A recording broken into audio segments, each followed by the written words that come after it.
At the age of 111, Harry Patch, the last surviving soldier from World War I, gave strict instructions for his funeral.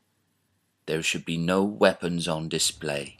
Harry said that war was calculated slaughter, and that the dead were victims of governments, and that the war wasn't worth one life.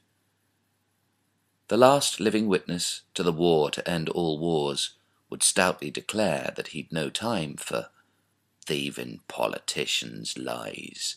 Early in the war, he'd made his own small bid to end it, to end that war to end all wars.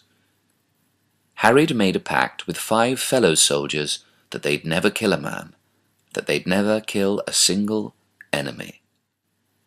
According to King's regulations, their pacifist pact would have been a capital offence had Harry and his mates been discovered, and, ever afterwards, Harry would allude to it with a guarded chuckle, as if he could be arrested for it still, escorted to the regimental guardhouse, and even put before a firing squad, and shot for his treason nearly a century on.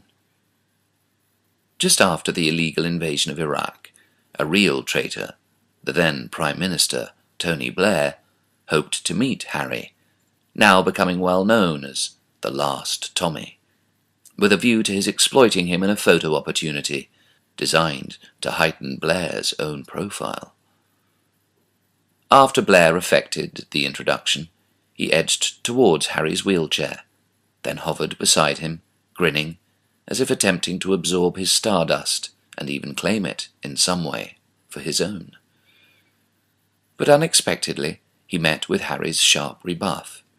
Harry regaled him with the Harry Patch remedy for conflict resolution, namely that politicians who took us to war should have been given the guns and told to settle their differences themselves, instead of organising nothing better than legalised mass murder. Harry also told him that nobody during the First World War should have been shot for cowardice, as war is organised killing, and nothing else. Harry Patch had done what no war crimes tribunal has yet succeeded in, namely, to make the despised war criminal and profiteer, Anthony Charles Linton Blair, squirm, make his excuses, and scuttle off. This is the last of a generation of heroes and courageous people who served our country in World War I. I was privileged to meet Harry Patch to hear... As soon as Harry's death was announced, every statesman, politician, royal panjandrum, and military brass hat swiftly sidled into the limelight, eager to use Harry for their own ends and squeeze him into the crooked jigsaw of their own inglorious agenda, namely, to rebrand war's moth-eaten romance, as if Harry's soul ever had anything in common with militarism's tunnel vision. Each in turn would clumsily strive to glamorize Harry's contribution to a supposedly legendary war. What a man! What a testimony to the human spirit! What a towering example to us all! Cliché after cliché was piled on top of Harry's corpse, while speaker after speaker after speaker studiously overlooked Harry's truest and most subversive quality, as if each one of them was desperate to bury it in the cold clay alongside his remains.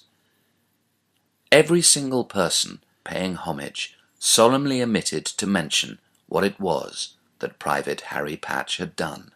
But the irony was, the exquisite irony was, that the hero they were at such pains to appropriate, Harry Patch, their oh-so-patriotic and dutiful Last Tommy, had never really fought in their accursed war at all. Their hero was a Conche, a fifth columnist, a peacenik renegade. He never killed a soul. Harry had never fought in that imperialistic war. Instead, Harry'd fought against all wars, self-replicating lies, in the bravest way he knew, and, together with his friends, proved more courageous than any thoughtless, puffed-up killer.